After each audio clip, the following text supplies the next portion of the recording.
لبی. الو سلام علیکم رحمت الله. و علیکم السلام و رحمت الله وبرکاته. والله عزیز یک سوال داشتیم. مرحبا. کدام عمل ضد صله رحم است؟ کدام عمل ضد صله رحم یعنی ضد خویشتواری. خب سلامت باشید. دیگر سوال نیست؟ نه وجه. خدا خیر برکت دهد. سلامت باشید. کدام عمل یعنی چیز؟ ضد صله رحم، مقابل صله رحم. صله رحم یعنی چی؟ مناسبت نیک با خویشتواران و مقابل صله رحم یعنی مناسبت بد با صله با چی؟ با خویشتواران. الو. السلام علیکم دولا عزیز. علیکم السلام. میگفتید که شخص صله رحم رو رعایت نمیکند، شریعت نسبت اون چی حکم میکند؟ سلامت باشید. خدا خیر برکت. دیگر سوال نیست؟ خب یعنی صله رحم چی است؟ صله رحم نیکی کردن به خویشتوارای نزدیک و دور و به عموم مسلمان ها و به عموم شهروندای خود، هموطنان خود، و مقابل این بدی کردن به پدر و مادر و فرزند و اکا و دادر و خالا و پیدی. خدا نشون ندهد. خدا را هم بخرد. ندیدیم، نشنیدیم، شبکه‌های اجتماعی همه پر شد.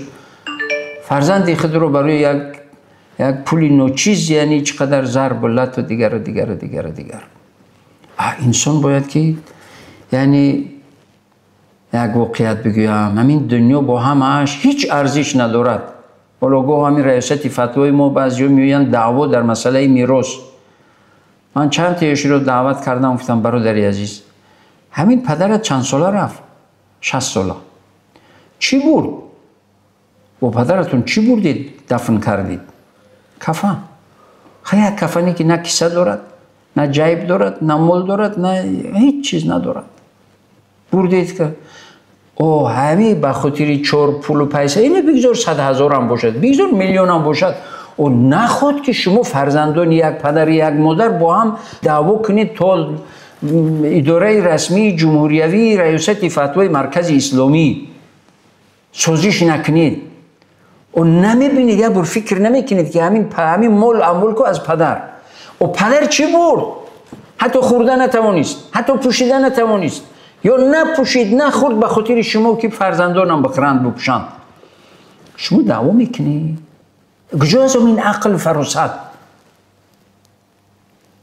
تجربه حیات باید اثبات کردگی است که کسی که دعوا میکند، کسی که ظلم میکند به فرزند پدری خود، به فرزند مادری خود ظلم میکند، هیچ برکتی رو نه در دنیا و نه در آخرت نمیبیند. از روی انصاف، چرا که شریعت میگوید، چرا که انصاف هست، چیزی که عدل هست، از روی انصاف تقسیم کنید. چرا بده هم دیگر ظلم میکنید؟ که پدر مرا گفته بود که ای خودت او از خودت حتی گفته باشد هم، او فرزند پدری و فرزند همون پدر نیست؟ یا تنها تو فرزندی او پدر هستی و دیگر رو فرزندی اون پدر نیستم؟ و کجاست انصاف؟ بینندگان عزیز گرامی، برادران الاسلام، هر انسانی که از روی انصاف این زندگی کند هیچ وقت خور و ذلیل نمی شود. هر انسانی که از روی انصاف، از روی رحم و شفقت زندگی کند هیچ وقت از رحمت پروردگاری محروم نمی شود. همه اونایی که خور و زور و ذلیل زیر پا می شوند به خاطری که رحم نکردن، پروردگار بر اونها رحم نمی کند. پروردگار رحم به کسی می کند که اون به دیگران رحم کند. بر هم بیرحمی نکنی.